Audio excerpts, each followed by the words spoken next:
Si je te demande de me citer 3 mots-clés qui, d'après toi, définissent bien ton SCV. Qui Le définissent mien ton à moi, SCV, ouais. Le tien, le tien. euh, engagement, travail d'équipe, relation avec les enfants. Donc ça, ce sont les 3 mots-clés. Ouais. Il y en a un que tu veux développer en particulier?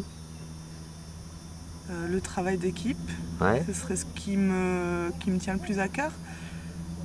Je pense que ce qui est difficile dans le service civil, c'est qu'on peut vite être mené à travailler seul et à pas forcément avoir de compte à rendre si on fait pas attention à ça, quoi. Enfin, en tout cas, sur mon service civil, je sais que je me suis souvent trouvée confrontée à ça, La solitude? à la solitude, de pas avoir forcément de compte à rendre et de dire là où je vais progresser, là où ça peut bugger et compagnie. Donc pour moi c'est important la relation que je peux avoir avec mon tuteur en fait. Avoir Et un suivi. entre autres.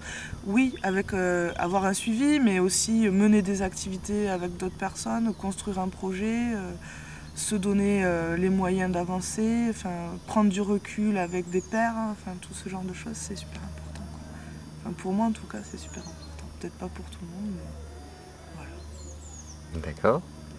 Et quelles compétences tu développes dans le... Enfin, qu'est-ce que tu développes dans ton service civil? C'est pas forcément des compétences, c'est pas forcément Ouais. d'un point de vue personnel, hein. Ouais. Non, la première chose que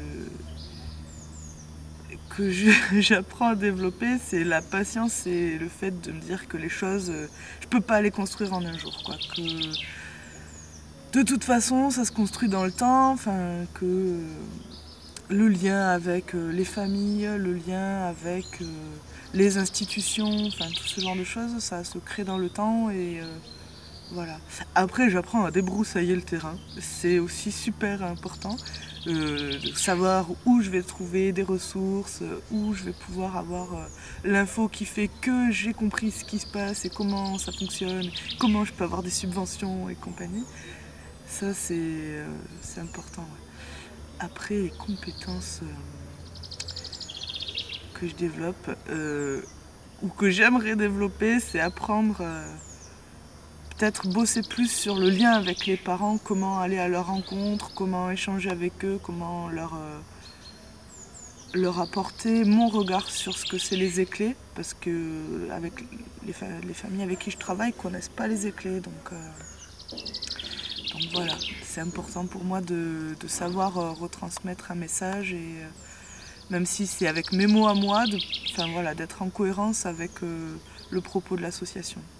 Même si je pense pas être totalement incohérente dans ce que je dis, je pense que c'est important de simplifier la manière de dire les choses et voilà, en gros. Et est-ce que tu penses que ton SCV, ou qu'est-ce que tu vois après ton SCV, dans ton futur personnel Dans mon futur personnel, ou professionnel? ouais, je pense que ça va être très lié les deux en fait, parce que voilà, je suis quelqu'un de très engagé, de par ailleurs aussi, pas forcément qu'aux éclés. Je pense que mon engagement, je vais le continuer, je vais sans doute même le continuer sur le groupe qu'on est en train de monter à Toulouse, mais je pense aussi que ça me donne des billes pour savoir ce que je veux faire après, quoi. Je veux vraiment continuer sur la création de réseaux, sur l'interassociatif, enfin voilà. Enfin, je pense que la cohérence, je suis en train de la trouver en ce moment, quoi, dans ce que je fais. Enfin voilà, je m'éclate dans ce que je fais et je pense qu'en plus de ça, ça crée du lien avec d'autres assos sur le quartier et compagnie. Et ça, c'est vraiment génial. Même si c'était pas dans mes missions au début, c'est vraiment quelque chose qui me titille en ce moment et que j'ai envie de mettre en avant, quoi. Voilà. Merci.